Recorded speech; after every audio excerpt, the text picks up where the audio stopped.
Just how thick is $10,000? I'll tell you in just a minute, but before I spoil it for you, why don't you take a guess how much cash you can stuff into a suitcase? Let's say that the case is around 10.5 by 18.5, and it will be 4 inches thick. Okay, make your guess, and I'll show you the answer.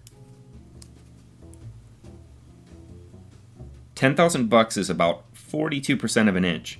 That's just a little bit over a centimeter. Now let's take a look at a bill.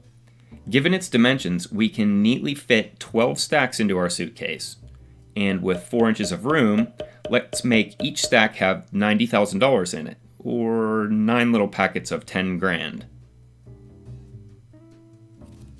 $90,000 times 12 stacks is well over $1 million, even with some room to spare.